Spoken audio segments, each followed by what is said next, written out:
I'm here today with the wonderful Bill Oddie, bird expert extraordinaire, in his fabulous garden in the centre of London, and I'm just absolutely dying to hear about all his wonderful knowledge to do with birds. Well, Anneka, first of all, let me just say that not everybody agrees that it's a wonderful garden. My wife stepped out in the garden about a year ago and said, "This is getting ludicrous," and went back in time. Has never been out since. Again, I can understand it. I'd prefer words like quirky and imaginative. Having said that, I know wildlife is our main purpose, and I hope I can demonstrate that this is actually a very wildlife-friendly garden. What are we on, April 2nd or something like that? Yeah. So it's just spring, and you can see flowers coming up and buds and so on and so forth. There's plenty of signs of that. And then, as a sort of a metaphor, can I use words like that? Yeah. As a sort of a metaphor, the lads next door were summoned in by my neighbours, who I get on very well with, and told to completely reorganise their garden. Any grass, any sign of bushes, any flowers, everything, It's just as you gone, can see, is isn't it? gone. Completely. It's just nothing at the moment. And I thought, well, that actually is one of the dangers of this time of the year. Because of course when they've been in winter time and it's been freezing cold, and previous winters we were talking about the fact that a few winters ago we had one of the hardest, coldest, most severe winters, and so many of the wren population were completely depleted, weren't they? That can happen, yeah, that can happen. But I think the danger in many ways is people feeling, oh, first weekend of spring, I'll go and do the garden. Yeah, let's all clear up everything in the garden. And if you go around clearing up at the end of March or early April, then there's a perfectly good or bad chance that you may be disturbing things that haven't quite got through their winter for a kick-off, you know. And of course for birds, it's really important, isn't it, to leave it as natural as possible. And this time of year when they're nesting. What do you mean like this? I think your garden's fabulous. I love the gnomes. I mean, the gnomes in particular are going to be a great benefit to the birds, just aren't they? hear yourself, woman. You just said, you know, as natural as possible, like 150 gnomes. That is not natural. Sorry, I know you might want to believe it, but it isn't natural. Very little in this garden is actually, you know, on any grand scale, natural, but it is wildlife friendly. You leave it alone though, and you know, even your gnomes being unnatural, I can see that all the bugs and all the insects, they've got somewhere to go and hide. So all the birds coming out of winter, very fragile still. The things you need to do when birds get to this time of the year, it's nearly, in fact, it is really into breeding time. So the first thing we're going to do is make sure they're nice and fit, they've got through winter, yes, they've had a reasonable amount of food, and say, I want a mate. So, and using an electric drill is not the way to get one, but anyway, it's but that's the first thing. They've got to pair up, and that's one of the wonderful things about March and that. It's the first time you begin to hear the blackbirds and the song thrushes and the robins really giving it some, and we just had a wren singing just there. So and the wren is astoundingly loud, and it's this big, and the noise is noise. I shouldn't say noise. It's a beautiful song is louder than most of the other birds I've heard in the garden. But you know, one of the first birds I heard this year, which was beautiful, is the green woodpecker, and where I live, that started to come in February. Yes, when everything still hadn't popped out of the ground. But that's what they wanted. That's wonderful That's what sound. they wanted. What? Oh, it's beautiful. It's exotic sounding, if you could call it that. I've only once, and this was only a couple of days ago, actually seen one in this garden. It was up on the willow tree for a bit. They're quite skittish, because in my garden, when I put out the food, you literally have to peek round the corner, because the moment they see you, well, they gone. do. Yeah, It's that. Yes. They have what they call, I'm sure you know this word, being a naturalist of long standing, undulating flight. Yes? Have you used that word before? I have, if you haven't, not much. No, well, I think you should. I love the fact that you're using it now. Yes, wonderful. good. I'll say it again if you like. So it's undulating flight, which is fantastic. It's sort of a swooping thing. It's a sort of energy saving. That's why they look so exotic. Well, they flap for a bit and then close their wings and then flap, and then they've got these bright yellow rumps which they flash, and that's when people mistake them for a rarer bird called the golden oriole, which is less likely. But But no, and great spotted woodpeckers, the one I do get in this, and most gardens, that's the one people will see. And you've got the lesser spotted. Very rare now. What is the rare. main difference between the greater spotted? I'm gonna. Shall I, ladies and gentlemen? Shall I? The great spotted and the lesser spotted. Now, what is the difference? One's got less spots. Well, no, not really. Actually, I suppose it has in a way, but it's the wrong way around. Because a great spotted has less spots because it has a big white patch. And right. So that's what you're looking for. On a great spot, a big white patch, whereas the lesser spotted has little bars across it. But the worst thing is, the lesser spotted are getting very scarce, and there's like so many woodland birds and farmland birds and so on and so forth, we're seeing fewer and fewer, and we're not really sure why. I'm not sure anybody really knows with that, because out on the heath we used to have half a dozen pairs of lesser spotted not many years ago, and I don't think anybody's seen one for a couple of years now. Wow. And I have no idea. So most of the time it's going to be the greater spotted than people are seeing on their bird table. Definitely, and they're the one that sort of hangs on the peanuts. So this time of the year, what do you think is the best thing for somebody in their garden to be doing to encouraging the birds to come in? As I said, the main thing is, for God's sake, think, as it were, like a bird or a bee or a mouse or anything like that. Where would you be now? What would you want? And what you don't want is to be disturbed, and what you don't want is people to move what would have been a decent nesting site or something like that. So things like sort of redoing the garden with respect, as clearing up all the winter leaves. Exactly, yeah, and be careful. If there have been hedgehogs hibernating in piles of leaves and twigs, then go carefully, for heaven's sake, because we're right on that cusp at the moment. So when do you think is a good time for people to actually be able to come out and start to have a little bit of tidying up? I think that has to be during the winter, late autumn. Yeah, so get it all out of the way in the middle of the... I mean, I guess you should still leave your wood piles and yes, exactly. Your piles of leaves. Once you get into this, I suppose technically, if you really want to reorganise something without doing too much damage, you probably sort of in late September or October is the best time, because you haven't got anything that's settled down to hibernate then, So once the birds have paired up, they're obviously going to want to find a spot to have a nest. So that's another really good reason to stay out of your garden, because if you want them to come into your garden and find a spot, they want to be very private. Well, so it's sort of, I'm interrupting terribly, but I do. That's all right. You asked me on. There's some birds, isn't there, that prefer to have their nest boxes tucked away a little bit more. Yeah, and there's others that are a bit more brave. Yes, that's right. It's basically anything that nests in a hole, and many birds do, blue tits, great tits and so on and so forth, basically nest in a hole.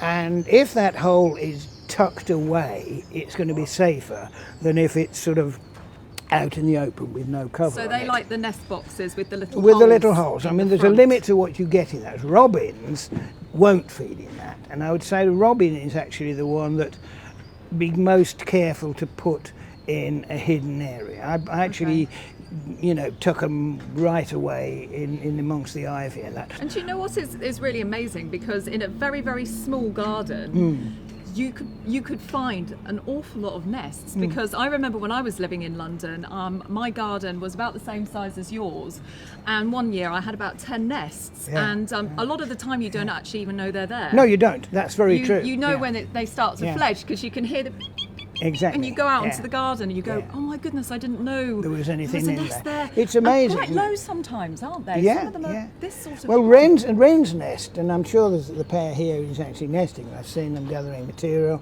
and I've seen one nipping between some loose boards on the fence over there. I'm pretty sure that's where the nest is, but it's not high. No. I've never seen a wren's nest higher than the top of a doorway. And it was a great place. I remember it on a farm. It's on one of the Springwatch farms, and the doorway was like that, and there's this little sort of corner bit, and there was a bit of a gap in here, and the wren's nest was neatly tucked in above the door. So, of course, when the youngsters hatched, they could all look down and see what's going on. Well, they're filming. Look, Kate Humble's wearing a new coat, isn't it? You know? And so that, I mean, when they're that low, I mean, there must be a great danger of predators in the area and people's cats coming. I'm afraid, yes. All the it doesn't take much working out.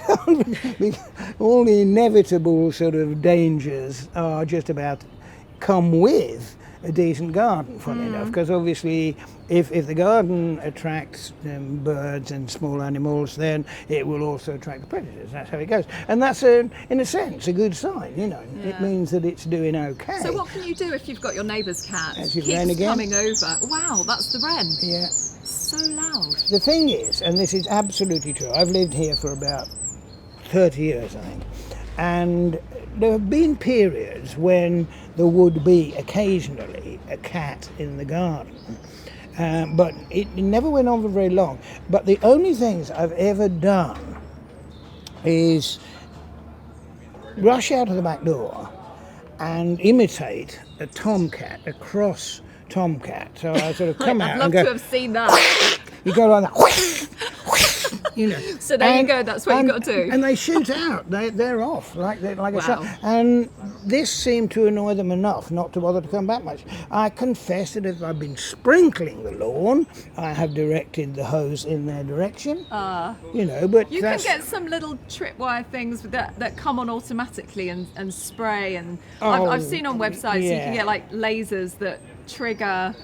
Oh, you can get all sorts of things. I mean, I've got something called Kate Humble, bless her, gave me as a present a thing called a catapult, which doesn't literally. Oh, it sounds like it's shut the cat out. No, oh, that's another thing. Yeah, no. that phrase, you know, there's never there isn't even room to swing a cat. There is. There's always room to swing a cat. Not literally. Cut it. I don't mean that. I'm joking. But now the catapult thing has a sort of a laser noise on it, and you aim it and go like that, and supposedly the cat runs up. But I never, unfortunately, like most of those things which garden centres and the like will sell you for about 30 quid, it doesn't really work.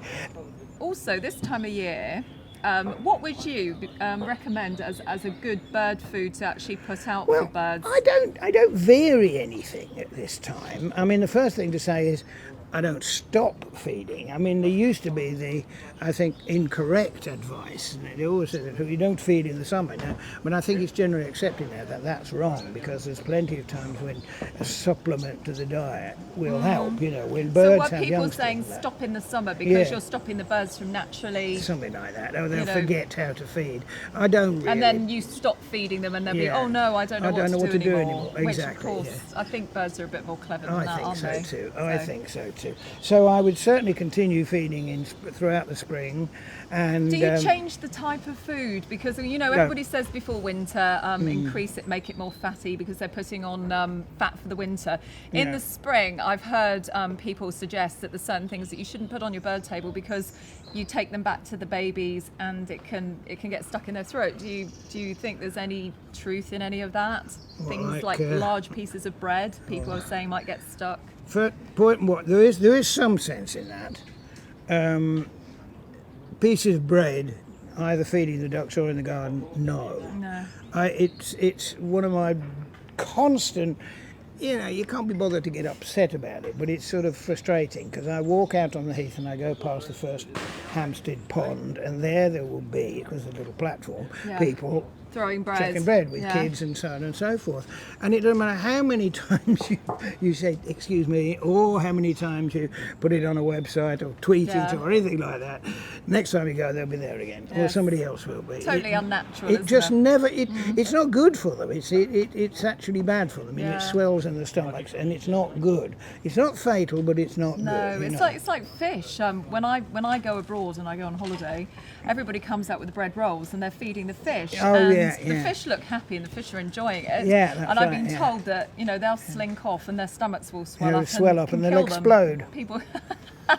not what you wanted. It's not my idea of a holiday. So if you see any exploding fish down in the pond in Hampstead Heath, well, there you so go. they are the Don't very feed best bread. exploring fish. They're funny. Look.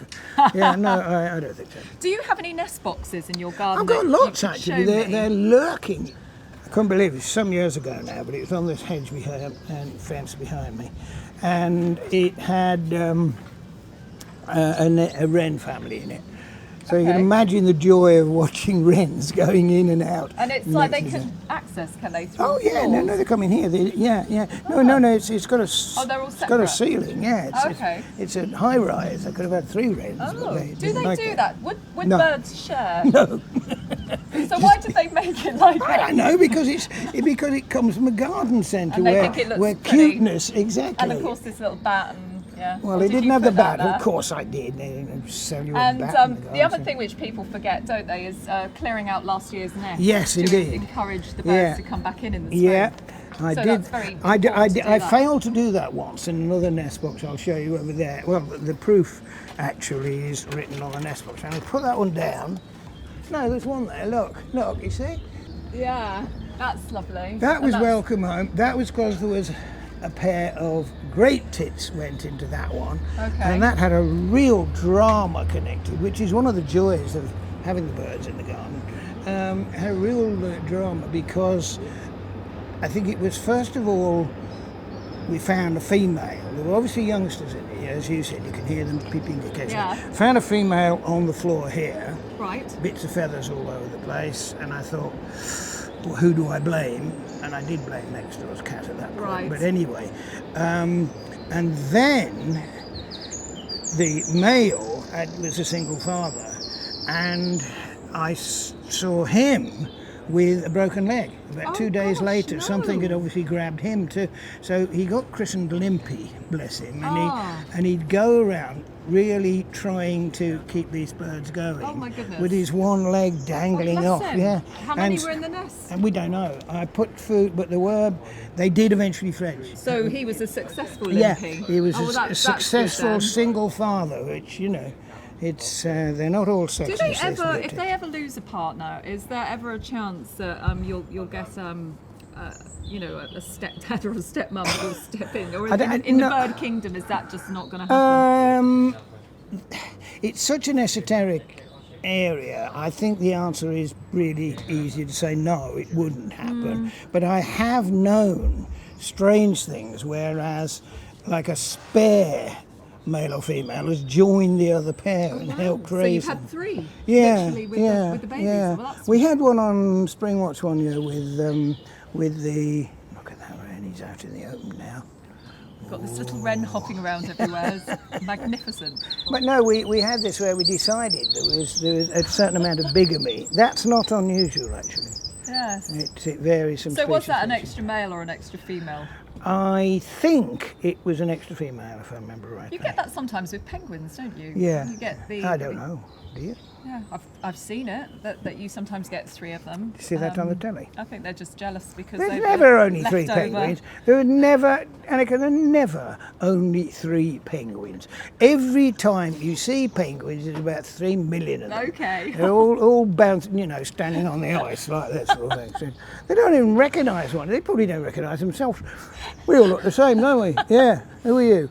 Yeah. So this time of the year, which of course is really important, is baby birds falling out of nests. Oh gosh, And, yeah. They take about 2 weeks, don't they, to fledge? Most Depending of the on birds, the size of depending people, on but the- yeah, 2-3 weeks. But something like obviously you'd have a young bird that falls out of the nest at an early stage where you need to intervene, and then of course you've got fledglings, which are the ones that people are all too quick to grab. And in that situation, what is the best thing for people to do? It is leave well alone.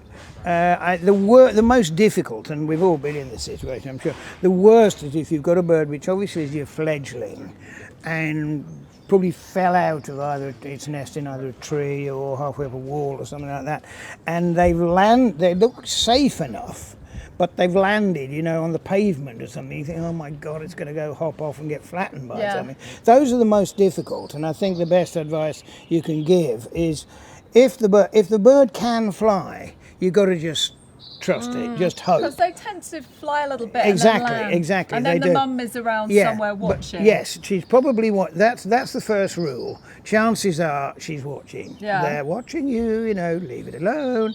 And the quicker you get out of the way, the better, because hopefully the parent will be able to at least entice it under a bit of cover. And so they'll, you know, a small bird like a robin or something like that will go underneath. So when, cover. in your opinion, the young birds, obviously they're the ones that you need to be picking up if you see one that's fallen out of the nest at a very young stage.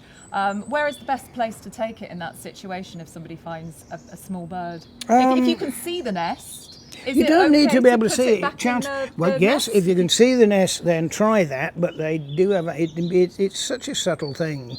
You can't predict, you know, whether it's going to say, "Okay, I'll stay here now."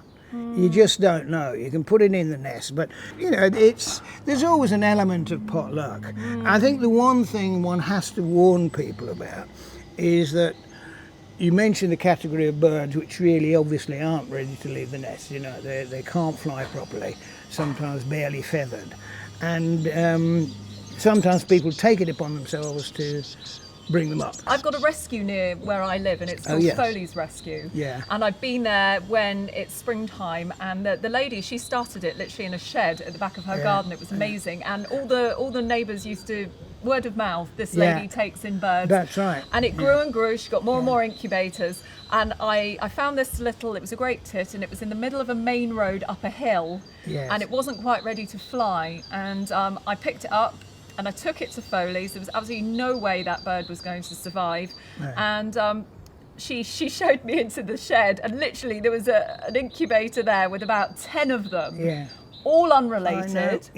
And she popped it in. She gave a little powder, got rid of the flat flies, those horrible things that, you know, the parasitic flies. It flew off the bird, and she popped it in there, and she came in with her little feeder, and it was beautiful. You had this a little pipette thing, array of great tits and blue tits all going. And yes, and of course, springtime is a crazy time for all those little tiny baby birds. Yeah, there are all these peaks. I mean, I've been fortunate enough to have known the people who run St Tiggerwinkle's Wildlife Hospital. You know, it gets its name because of the hedgehogs, but it doesn't only do hedgehogs by any means. And I've been going there for years and years and years, and it never ceases to amaze me every day when you see all those different species all lined up there, all depending on the people to look after them as best they can. And it's tremendous. It's a good side of humanity, that.